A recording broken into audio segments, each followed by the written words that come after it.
राजाधिराज सद्गुरुनाथ महाराज की जय। श्री गुरुदेव दत्त। गुरु ब्रह्मा गुरु विष्णु गुरुदेव महेश्वरा। गुरु साक्षात् परब्रह्म तस्मै श्री गुरुवे नमः। ಸದಾನಂದ ಸದ್ಗುರು ಭಾವರಾಜ ಯೋಗಿ ರಾಮನೆಂದವತರಿಸಿದೆ ಭಕ್ತರ ಉದ್ಧಾರಕ್ಕಾಗಿ ತ್ರೈಲೋಕ್ಯದೊಡೆಯನೆ ಸದ್ಭಕ್ತರು ನಿಮ್ಮ ಕೀರ್ತಿಯ ಕೂಗಿ ನಮಸ್ಕಾರ ಗುರುರಾಯ ಶ್ರೀ ರಾಮಚಂದ್ರ ಯೋಗಿ ನಮಸ್ಕಾರ ಗುರುರಾಯ ಶ್ರೀರಂಗ ಯೋಗಿ ಜೈ ಜೈ ರಘುವೀರ ಸಮರ್ಥ ಪುಂಡಲೀಕ पार्वतीपतेश्वर महादेव राजाधिराज सद्गुरुनाथ महाराज की जय। श्री राम जय राम जय जय राम। श्री राम जय राम जय जय राम। श्री राम जय राम जय जय राम।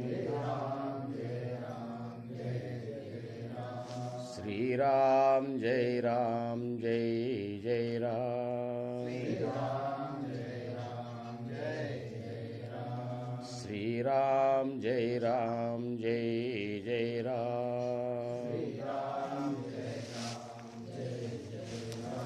राजाधिराज सद्गुरुनाथ महाराज की जय। श्री गुरुदेव दत्त।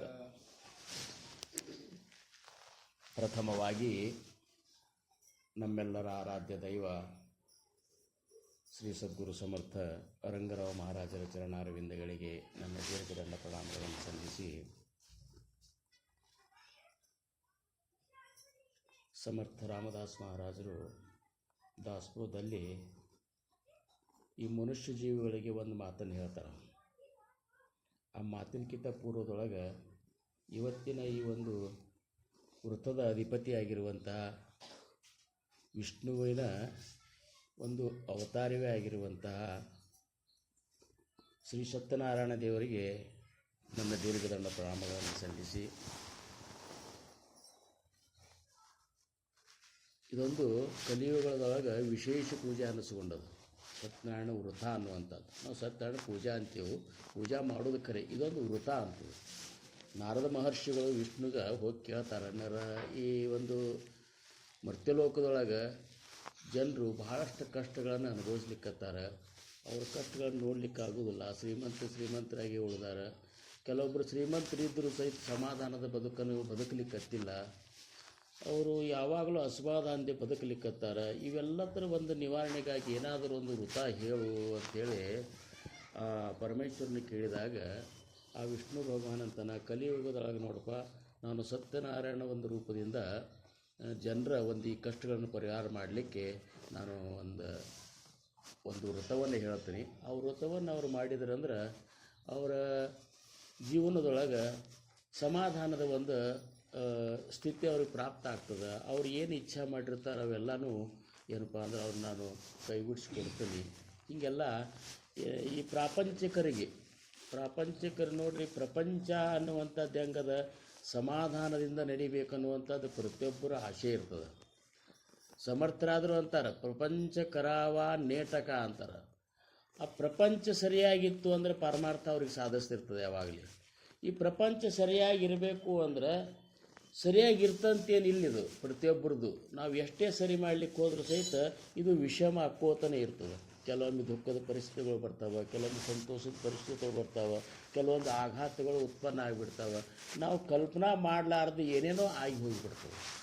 ಏನೇನೋ ಆಗಿ ಹೋದಾಗ ಆ ಜೀವಿ ಏನು ಮಾಡ್ತಾನೆ, ಆ ತಳಮಳಕ್ಕೆ ಯಾರೇ ಒಬ್ಬ ನೆರಳಿಕ್ಕೆ ಒಂದು ಆಧಾರ ಬೇಕಾಗ್ತದೆ.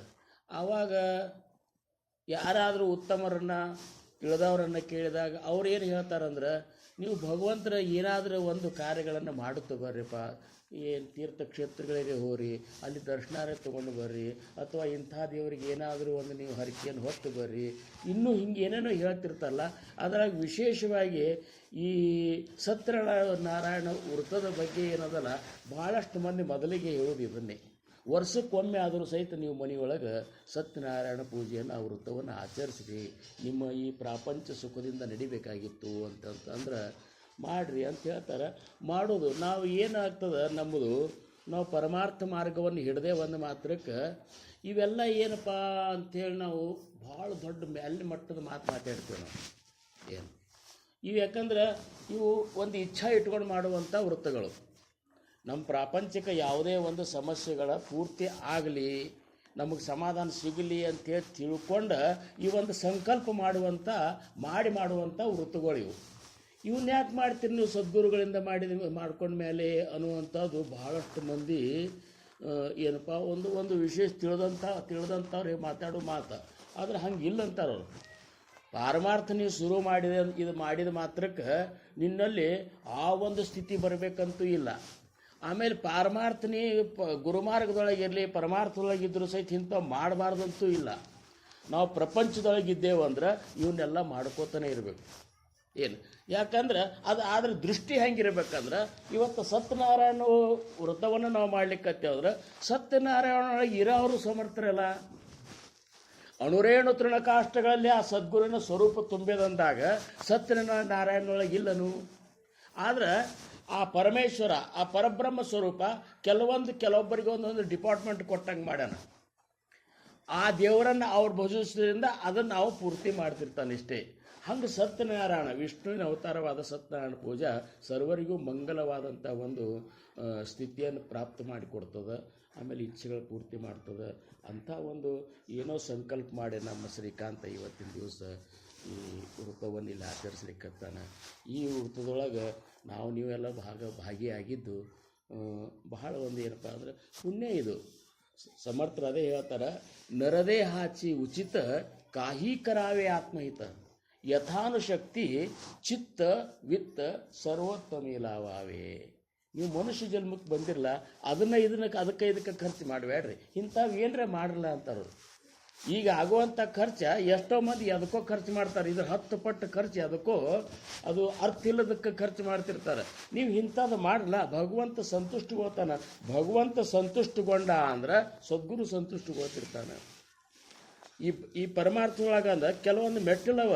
ಪ್ರಪಂಚ ಹಿಡ್ಕೊಂಡು ಪಾರಮಾರ್ಥ ಮಾಡೋರಿಗೆ ಕೆಲವೊಂದು ನಿಯಮಗಳಿದ್ರೆ, ಪ್ರಪಂಚ ತ್ಯಾಗ ಮಾಡಿ ಪರಮಾರ್ಥ ಮಾಡ್ತಿರ್ತಾರಲ್ಲ ಅವ್ರಿಗೊಂದು ನಿಯಮಗಳವ. ಅವ್ರಿಗೆ ನಿಸ್ಪೃಹರು ಅಂಥೇಳಿ ಆ ದಾಸಬೋಧನೊಳಗೆ ಅವ್ರು ಹೇಳ್ತಾರೆ. ಅವರು ಇಂಥ ಸತ್ಯನಾರಾಯಣ ವೃತ್ತಕ್ಕೆ ಹೋಗಬಾರ್ದು, ಹಬ್ಬ ಹುಣ್ಣಿ ಊಟಕ್ಕೆ ಹೋಗಬಾರ್ದು, ಲಗ್ನ ಮುಂಜಿಗೆ ಹೋಗಬಾರ್ದು, ಇಂಥವೆಲ್ಲ ನಿಸ್ಪೃಹ ಸಿಕ್ಕಣದೊಳಗೆ ಸಮರ್ಥರ ದಾಸಬೋಧನಾಗ ಹೇಳ್ತಾರೆ.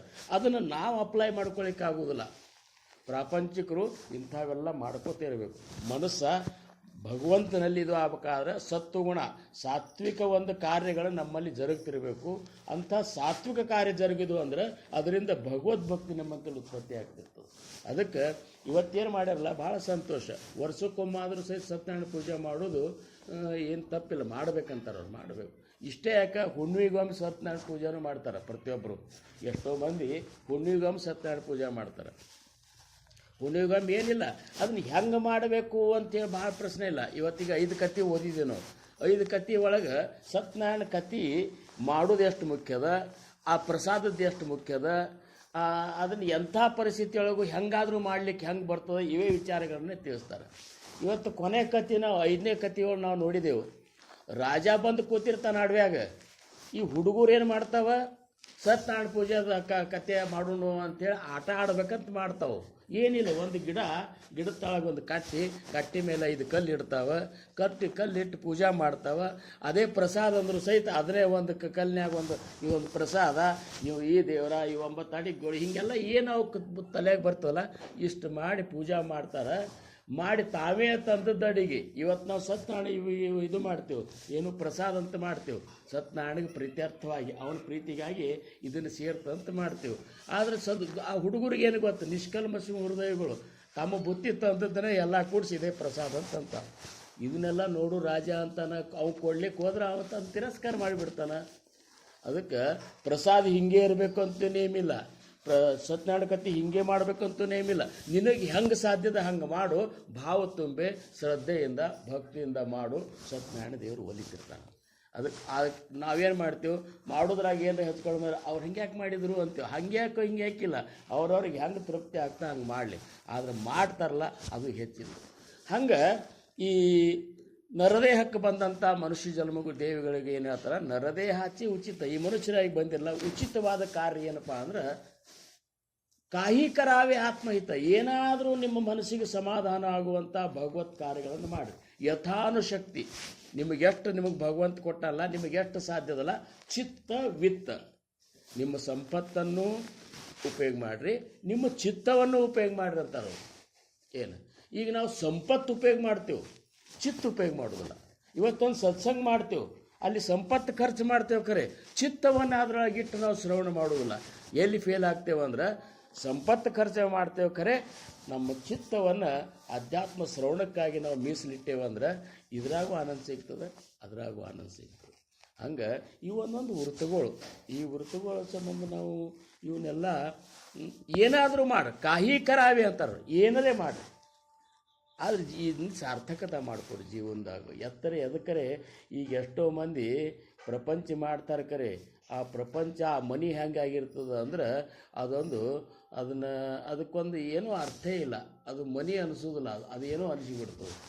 ಇಂಥ ಕಾರ್ಯಗಳಾಗೋದ್ರಿಂದ ಮನಿ ಅನ್ನುವಂಥದ್ದು ಮಂದಿರಗತೆ ಅಂದರೆ ಇಲ್ಲೊಂದು ಸಮಾಧಾನದ ವಾತಾವರಣ ನಿರ್ಮಾಣ ಆಗಿಬಿಡ್ತದೆ. ಯಾವುದರೇ ಪೂಜೆ ಮಾಡ್ಕೋತೀರಿ, ಈಗ ನಿತ್ಯ ಸದ್ಗುರುಗಳ ಪೂಜೆ ಮಾಡುವ ಅರ್ಥ ಏನು, ನೀವು ಪೂಜೆ ಮಾಡಿರಿ, ಆ ಮನೆಯೊಳಗೆ ಸಮಾಧಾನ ಇರ್ತದೆ. ಆ ಪೂಜೆನೂ ಇಲ್ಲ, ಏನೂ ಇಲ್ಲ, ಸಮರ್ಥರು ನೀವು ತಂದು ಕೂಡಿಸಿಬಿಟ್ರಿ, ಯಾವುದೂ ಮಾಡೋದಿಲ್ಲ ಅಂತಂದ್ರೆ ಮಹಾರಾಜರೆಲ್ಲ ಹೆಂಗಿರ್ತಾರೆ? ಹಂಗೆ ದೇವತೆಗಳು ನಮ್ಮಲ್ಲಿ ನಮ್ಮ ಮನೆಯೊಳಗೆ ಇರಬೇಕಾಗಿತ್ತು ಅಂದ್ರೆ ಸದ್ಗುರುಗಳ ವಾಸ ಆಗಬೇಕಾಗಿತ್ತು ಅಂದ್ರೆ ಸದ್ಗುರುಗಳ ಸೇವಾ ಅಂತೂ ನೀವು ಮಾಡಿರಿ, ಅದ್ರ ಮಾರ್ಗ ಗೊತ್ತೇ ಅದ. ಆದರೆ ಪ್ರಾಪಂಚಿಕರು ಇಂಥವಾದರೂ ಸಹಿತ ಮಾಡಬೇಕು ಅಂತೇಳಿ ಮಹಾತ್ಮರಂತಾರೆ. ಇದನ್ನು ನಾವು ಹಿಂಗ್ಯಾಕೆ ಇಲ್ಲದ ಭಾಳ ಯಾವುದಕ್ಕಾಗಲಿ ಜಿಜ್ಞಾಸತ್ತು ಇರಬೇಕು, ಅತಿ ಜಿಜ್ಞಾಸತ್ತು ಇರಬಾರ್ದು. ಎಲ್ಲಕ್ಕೂ ಜಿಜ್ಞಾಸತ್ತು ಇರಬೇಕು. ಮಹಾತ್ಮರು ಹೇಳುವಂಥ ಒಂದೊಂದು ಮಾತುಗಳು ಆ ವ್ಯಕ್ತಿಗೆ ಸಂಬಂಧಿಸಿದ ಹೊರತಾಗಿ ಎಲ್ಲರಿಗೂ ಸಂಬಂಧಿಸಿದ್ದು ಇರುವುದಿಲ್ಲ. ನಾವೇನು ಮಾಡ್ತೇವೆ, ಒಬ್ಬರಿಗೆ ಹೇಳಿದ ಕೂಡಲೇ ಈಗ ನಾವು ಅಂತೀವಿ ಏಕಾದಶಿ ವ್ರತ ಮಾಡಬೇಕು ಅಂತ ನಮ್ಮ ಮಹಾರಾಜರು ಹೇಳ್ತಿದ್ದು ಅಂತಂತೇವೆ. ನಾವು ಅಪ್ಪಾಗಿ ಮಾಡಬೇಡ ಅಂತ ಹೇಳಿದ್ರಿ ಅಂತೇಳಿ ಇನ್ನೊಬ್ಬರು ಅಂತಾರೆ.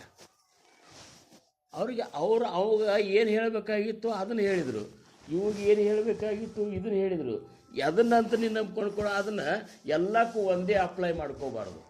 ಕೆಲವೊಬ್ಬರಿಗೆ ಯಾವ ವ್ರತ ಮಾಡೋದ್ರಿಂದ ಹಿಂದಿನ ಕೆಲವೊಂದು ಕರ್ಮಾದಿಗಳು ಅಳದು ಹೋಗ್ತಾವ ಅನ್ನುವಂಥದ್ದು ಮಹಾತ್ಮರಿಗೆ ಗೊತ್ತ. ಹಂಗೆ ಇವತ್ತು ಇವ್ರು ಮಾಡ್ಲಿಕ್ಕತ್ತಾರ, ಇದ್ರಾಗ ಅನಂತಗೋ, ಅವ್ರು ಮಾಡ್ಲಿಕ್ಕತ್ತಾರ ಅದ್ರಾಗ. ಯಾರು ಏನೇ ಮಾಡಿದರೂ ಸಹಿತ ಒಳ್ಳೆಯ ಕಾರ್ಯಗಳನ್ನು ಮಾಡೋದ್ರಾಗ ನಾವು ಆನಂದವನ್ನು ತಗೊಂಡು ಅದ್ರಾಗ ನಾವು ಇನ್ವಾಲ್ವ್ ಆದೇವು ಅಂದ್ರೆ ಅವ್ರಿಗೆ ಸಿಗುವಂಥ ಪುಣ್ಯದ ಕೆಲವೊಂದು ಅಂಶ ನಮಗೂ ಸಿಗುತ್ತೆ. ಅದಕ್ಕೆ ನಾವು ನೀವುಗಳೆಲ್ಲ ಎಲ್ಲಿ ಇರ್ತೀವಲ್ಲ ಅಲ್ಲಿ ನಮ್ಮ ತನು ಮನ ಧನ ಪ್ರತಿಯೊಂದು ಎಲ್ಲನೂ ನಾವು ಅಲ್ಲೇ ಅರ್ಪಣೆ ಮಾಡಿಕೊಂಡು ಅದರೊಳಗೆ ಭಾಗಿಯಾಗಿ ಅದರ ಆನಂದವನ್ನು ಹೋದೇವಂದ್ರೆ ಈ ಕಡೆ ಪರಮಾರ್ಥನೂ ಚಂದ ನಡೀತದೆ, ಪ್ರಪಂಚನೂ ಚಂದ ನಡೀತದೆ. ಇಂಥ ಮಾತುಗಳನ್ನು ಸಮರ್ಥರು ದಾಸಬೋಧನ್ಯಾಗ ಪ್ರಪಂಚಿಕರಿಗೂ ಹೇಳ್ಯಾರ, ಪಾರಮಾರ್ಥಿಕರು ಹೇಳ್ಯಾರ. ನಾವು ಅಂಥ ದಾಸಬೋಧವನ್ನು ಮನಸ್ಸು ಕೊಟ್ಟು ಓದಿದೇವಂದ್ರೆ ನಮ್ಮ ಪ್ರಪಂಚನೂ ಚಂದ ನಡೀತದೆ. ಇಹ ಪರ ಪ್ರಪಂಚ ಕರಾವ ನೇಮಕ ಪಹಾವ ಪರಮಾರ್ಥ ವಿವೇಕ ಜೇಣೆ ಕರಿತ ಉಭಯ ಲೋಕ ಸಂತುಷ್ಟ ಓತಿ ಅಂತೇಳಿ ಸಮರ್ಥರು ಏನು ಹೇಳ್ತಾರಲ್ಲ. ಪ್ರಪಂಚ ಕರಾವ ನೇಮಕ ಅಂದಾಗ ಆ ನೇಮಕ ಪ್ರಪಂಚದಾಗ ಇಂಥ ವೃತ್ತಗಳು ಬರ್ತಾವೆ. ಇನ್ನು ಪರಮಾರ್ಥ ಪಹಾವ ಪರಮಾರ್ಥ ವಿವೇಕ, ನೀವು ಪರಮಾರ್ಥವನ್ನು ವಿವೇಕ ದೃಷ್ಟಿಯಿಂದ ನೋಡ್ರಿ ಅಂದಾಗ ನಾವು ಪರಮಾರ್ಥದ ದಾಸೋಹದ ಪ್ರತಿಯೊಂದು ವಿಚಾರಗಳನ್ನು ವಿವೇಕದಿಂದ ಸಾರಾಸಾರ ವಿಚಾರ ಮಾಡಿ ಅವನು ಸ್ವೀಕಾರ ಮಾಡ್ಕೋತ ಹೋದೆ ಅಂದ್ರೆ ನಮ್ಮ ಪರಮಾರ್ಥನೂ ಚೆಂದ ಆಗ್ತದೆ, ಪ್ರಪಂಚನೂ ಚೆಂದ ಆಗ್ತದೆ. ಇಹದೊಳಗೂ ಆನಂದವನ್ನು ಅನುಭವಿಸ್ತೇವೆ, ಪರದೊಳಗೂ ಆನಂದ ಅನುಭವಿಸ್ತೇವೆ. ಅಂಥ ಒಂದು ಆನಂದ, ಅಂಥ ಒಂದು ಸಮಾಧಾನ ನಿಮಗೆ ಎಲ್ಲ ಸಮರ್ಥರು ನೀಡಲಿ. ಆ ಸತ್ಯನಾರಾಯಣ ದೇವರು ನಮ್ಮ ಗುರುವಿನೇ ಒಂದು ಭಕ್ತಿ ಕಾರ್ಯಕ್ಕಾಗಿ ನಮಗೆ ಎಲ್ಲ ರೀತಿ ಶಕ್ತಿ ಸಾಮರ್ಥ್ಯ ಕೊಟ್ಟು ನಮ್ಮ ಗುರುವಿನ ಭಕ್ತಿ, ನಮ್ಮ ಗುರು ಸಂತೋಷ ಆಗಲಿಕ್ಕೆ ನಾ ಏನೇನು ಮಾಡಬೇಕಾಗ್ಯದ ಅದಕ್ಕೆಲ್ಲಕ್ಕೂ ಆ ಸತ್ಯನಾರಾಯಣ ದೇವರು ನಮಗೊಂದು ಏನಪ್ಪ ಅಂದ್ರೆ ಆಶೀರ್ವಾದ ಮಾಡಲಿ ಅಂತ ಹೇಳ್ಕೊತ ನನ್ನ ಇವತ್ತಿನ ಎರಡು ವಿಚಾರಕ್ಕೆ ಸದ್ಗುರು